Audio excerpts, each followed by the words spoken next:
Lift देण्याच्या बहाण्याने एका व्यक्तीची जबरी चोरी करणाऱ्या 2 आरोपींना अवघ्या काही दिवसात जेरबंद करण्यात आडगाव पोलीस ठाण्याच्या गुन्हे शोध पथकाला यश आलंय। या कारवाईत चोरीस गेलेला मोबाईल फोन तसेच गुन्ह्यात वापरण्यात आलेली मोटरसायकल असा एकूण 52,000 रुपयांचा मुद्देमाल जप्त करण्यात आलाय।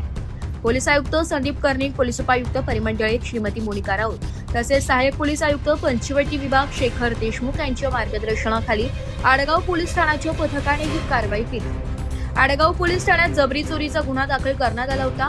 फिर्यादी संजू कुमार राजाराम कोल, वय वर्ष 32, राहणार मध्य प्रदेश, सध्या राहणार लोकमान्य हॉस्पिटल परिसर आडगाव नाशिक यांनी दिलेल्या फिर्यादीनुसार 12 जून 2024 रोजी पहाटे सुमारे 2:30 वाजेच्या दरम्यान 2 अनोळखी इसमांनी त्यांना घरी सोडण्याचे सांगून मोटरसायकलवर बसवले। त्यानंतर निर्जन स्थळी नेऊन फिर्यादीला मारहाण करत त्यांच्या खिशातील मोबाईल फोन जबरदस्तीने हिसकावून नेल्याची घटना घडली होती। या गंभीर गुन्ह्याचा तपास सुरू असताना आडगाव गुन्हे शोध पथकाचे पोलीस अंमलदार सुमित शिंदे व योगेश गावित हे परिसरात पेट्रोलिंग करत होते। यावेळी फिर्यादीने दिलेल्या वर्णाशी साधर्म्य असलेल्या मोटरसायकल व संशयित इसम दिसून आल्याने पोलिसांनी त्यांचा पाठलाग करून त्यांना पोलीस ठाण्यात आणून पोलीस हवालदार दादासाहेब वाघ, इम्रान शेख, शक्ती पेंढारकर, सुमित शिंदे, मनोज मोरे यांनी कौशल्याचा वापर करून गुन्ह्याची उकल केली। यावेळी गणेश शांताराम रोहरे, राहणार कोणार्क नगर आडगाव आणि शुभम अशोक मडावी, राहणार कोणार्क नगर आडगाव या 2 आरोपींना पोलिसांनी अटक केली। त्याच्याकडून मोबाईल फोन, मोटरसायकल एकूण जप्त मुद्देमाल 52,000 रुपये जमा केलाय।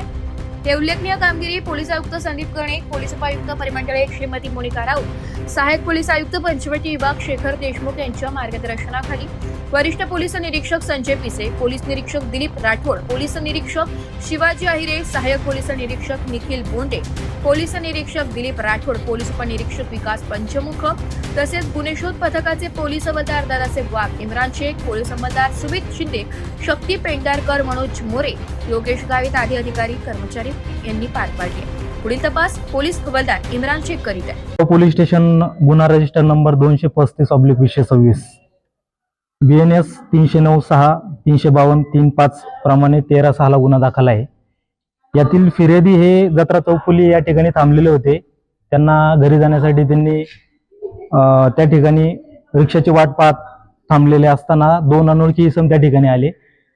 त्यांना घरी सोडण्याच्या बहाण्याने गाडीवरती बसवलं। त्यानंतर ते त्या फिर्यादी यांना अज्ञातस्थळी घेऊन गेले। त्या ठिकाणी त्यांना मारहाण केली, शिवीगाळ केली व त्यांच्याकडील फोन हा बळजबरीने ते घेऊन गेले। त्यानंतर फिर्यादी आल्यानंतर आडगाव पोलीस स्टेशनला वर नमूदप्रमाणे जबरी चोरीचा गंभीर गुन्हा दाखल करण्यात आला।